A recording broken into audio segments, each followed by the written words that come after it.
Willful ignorance.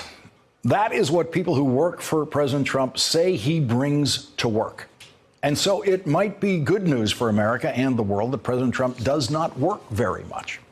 Those 2 points are established in 2 huge leaks to the news media this weekend from people inside the Trump administration who apparently want us to believe that Donald Trump is caught somewhere between doing a very bad job as president and doing no job at all. The information in these 2 leaks is historic. And we can't say that about every leak from Trump world, but these leaks will be cited by future historians of this period when they describe how Donald Trump did his job or failed to do his job as president of the United States. Someone who works for President Trump decided to leak his daily schedules to Axios. According to the schedules, there are work days when the president is scheduled for about 1 hour of work. And that so-called work is not what most workers in America would consider work. For President Trump, work is simply sitting and talking and sometimes listening. There is no minimum wage worker in America who gets to call that work. That's what most American workers do on their day off. That's not what high school students call work. Serious high school students spend many more hours a day working than President Donald Trump does, according to his schedules. Serious high school students spend several hours a day in class, intensely paying attention and taking notes, and then spend more hours on homework. They spend hours studying, they spend hours reading, but even serious high school students don't work as hard as Barack Obama did in the presidency, putting in 10-hour days routinely of briefings and meetings and study sessions, only then to take home a mountain of homework that he had to master. And of course, President Obama was the best speechwriter working in his White House, and so he also did far more writing than most presidents. But Donald Trump has now turned the presidency into, if not the easiest job in the federal government, certainly the easiest elected position in the federal government. Of course, any job is easy if you're willing to fail at it. And that's what President Trump has done, according to a new poll today that shows America does not believe Donald Trump should be reelected. 57% believe that Donald Trump is a failed president and should not be reelected. The one way to follow the presidential campaign from this point forward is to keep that number in mind. 57% who believe Donald Trump should not be reelected, which matches the 57% in another poll who say they definitely will not vote for Donald Trump. Keep that 57% in mind every day of the presidential campaign and ask yourself, what did Donald Trump do today to change the minds of about 20% of those people who have decided to vote against him? Because that's what Donald Trump has to do to win re-election. He has to change the minds of people who have already made up their minds that he does not deserve re-election and that they definitely are not going to vote for him. Well, Donald Trump did nothing today to change any of those minds. And these leaks from inside the Trump administration this weekend will do nothing to change those minds.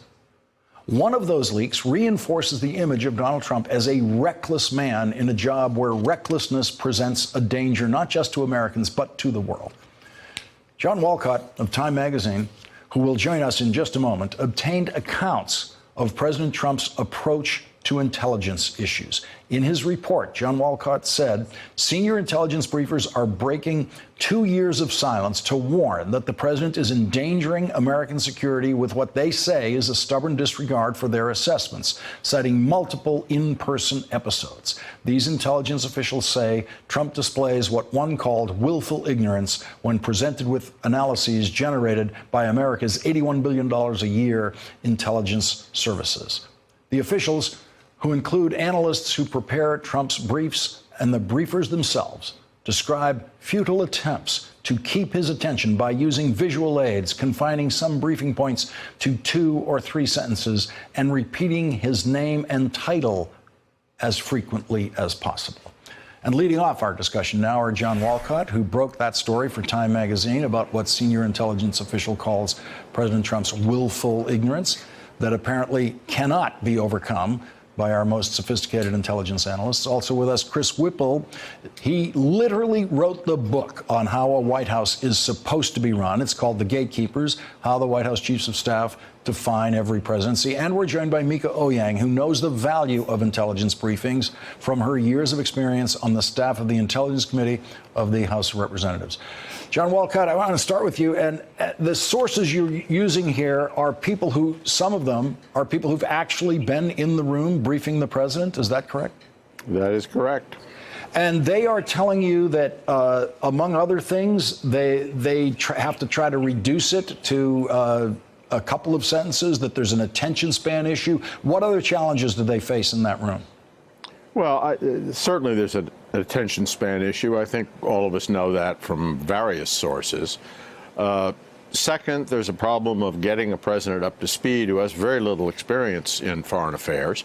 That's not unique to President Trump. Other presidents, including President Obama, have come into office without deep experience in foreign policy.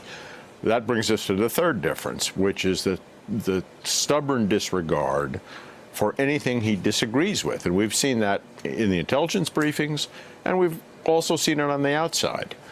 He tends to reject opinions and analysis that conflicts with his own opinions and beliefs. And Chris Whipple, you've spoken to people in the Trump White House as well as the Obama White House. I think in your experience, it's impossible to compare Donald Trump's ignorance to any other president who's preceded him. No, it's true. I mean, he's in a class of his own, as we know. And, you know, we've had 3 White House chiefs of staff under Donald Trump who were all of them unable to tell the president what he did not want to hear. And now, according to John in his terrific story, it's the intelligence briefers. And in a way, that's even more disturbing than it is with the White House chiefs. Because you think about it, these guys are the last line of defense. They are the thin line between the president and his own delusions and really his own fantasy land. This is a president for whom discipline and process are anathema. And in a crisis, that way lies disaster. And Mieke Eoyang, President Obama, for example, served on the Senate Armed Services Committee. Donald Trump, there's no evidence that he's ever even read an article about any of the subjects that presidents have to deal with on a daily basis. There was certainly no evidence that he'd read any New York Times article or Washington Post article or any basic reporting when he was in presidential debates leading up to election night. And so the ignorance we knew about, the willful ignorance that John Walcott is describing, is something we could only have gotten from the inside. That's right. And it's very frustrating. You think that the intelligence communities have been presenting intelligence briefings to the presidents even before they were sworn in as candidates. At a certain point, both candidates receive daily intelligence briefings in case one of them wins, so they understand what's going on in the world. And what you see with Trump is that he has not been interested in understanding the way the world works. He does not ask follow-up questions about the consequences of the courses of action that he's going to take. And so you see the world not reacting the way that he wants to this world that he is trying to invent. And John Walcott, you have briefers telling you that they have been warned, as you report, they've been warned to avoid giving the president intelligence assessments that contradict stances he has taken in public. What do those briefers then do when they have information that contradicts the president? Well, they have a very difficult decision to make. The warning is that if you tell him things that he's publicly disagreed with or taken a different stance on, you're in danger of losing your access to him. He doesn't want to hear from you anymore. So the tough decision that all these people face, and that the chiefs of the intelligence services faced when they testified last week on the Hill, is, do I tell it straight, or do I try to maintain my access to this guy? Jim Mattis at Defense had that problem. John Kelly and H.R. McMaster had that problem. And where are they now? But, John, on the intelligence briefers, would they just be replaced if an intelligence briefer tells President Trump something that he doesn't want to hear and then maybe does it repeatedly a couple of times? Would that briefer just be replaced by another briefer, or would the briefings just stop? For the most part, Lawrence, the briefings have stopped.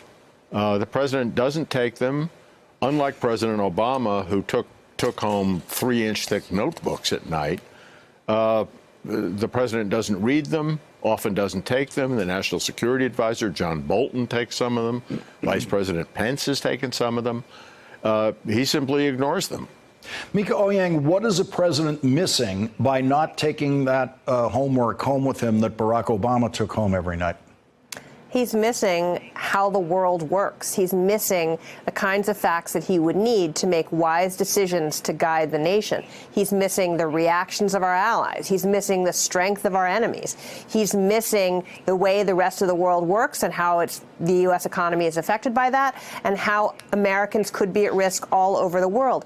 He is not interested in understanding the details of the complexity of the world and the threats arrayed against America. And that's actually very troubling. And this is why I think you see these intelligence briefers coming forward now to warn us of the president's danger when he so publicly disagreed with the intelligence assessments after their presentation in Congress. Chris Whipple, John's extraordinary reporting reveals an episode in which the president was being briefed on something, and it involved islands in the Indian Ocean that are strategically crucial. And the president's only question about those islands are the people nice and are the beaches good? Is that something you found in your study of past presidencies? No, I have to say I've never seen anything like that. And, you know, we're used to throwing around adjectives like unprecedented and never heard of before. And that's certainly the case here. You know, at the end of the day, if the president is unwilling to hear hard truths from his intelligence briefers, you know, the other two people who have to step up and become the honest brokers of information are the National Security Advisor and the White House Chief of Staff. Now, I don't think anybody expects John Bolton to be an honest broker. We know that he's a real ideologue. So then it lands on the White House Chief of Staff. But at the end of the day, as I'm sure anyone would tell you at the CIA, it's really only the intelligence community that can give him that raw data and that analysis that he needs to understand the world. And John Walcott, your reporting follows a week in which the president publicly attacked the leaders and presumably everyone working in the intelligence community, saying that they are wrong. Those were his words after they testified publicly about the threat assessment worldwide to the United States. He also said they should go back to school, and that was apparently aimed at everyone in the intelligence community. You then present this leaked story from the intelligence community this weekend. Is that sequence part of what provoked these leaks? Now, there's no question about it, but the sequence actually started very early in the presidency when President Trump went out to CIA headquarters, stood in front of the wall of stars that commemorates intelligence officers who have fallen in the line of duty, and talked about himself and his inauguration. But I think it really started to crack open with two things. One, when he publicly sided with Russian President Putin against the intelligence community, and two, when the former Secretary of State Rex Tillerson came out and talked about some of the same qualities that are in that article. And then the last straw, if you want to put it that way, was his knockdown of the intelligence community and the suggestion that they should go back to school, to which one of the officials off the record replied, he ought to go to school. Makes a lot of sense. Chris Whipple, in your study of presidencies, have you ever seen schedules like what was leaked about President Trump's schedule now? And I'm not counting FDR when he was dying. I'm not counting Woodrow Wilson when he was physically incapacitated. I'm talking about physically capable presidents who spent as much leisure time during the workday as Donald Trump.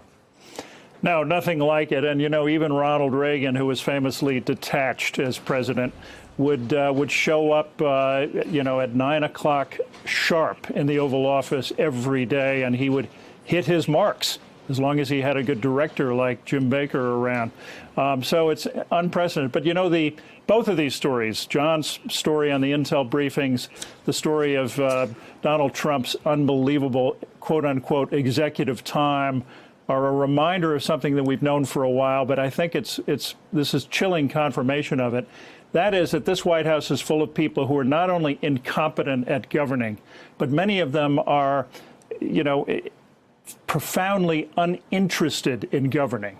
You know, Dennis McDonough on the first day, January 20th, 2017, sat at his office and waited for the chief of staff to arrive, and no one showed up. He gave up, he turned off the lights, and he left the White House. And, you know, not very much has changed, you could argue. And here's Donald Trump with his executive time. John Walcott, thank you very much for joining us with your exclusive reporting tonight on the president's willful ignorance, as the intelligence officials call it. And Chris Whipple, Mieke Eoyang, thank you for helping us start it off tonight. Thanks for checking out our YouTube channel. Subscribe by clicking on the button below for more from The Last Word and the rest of MSNBC.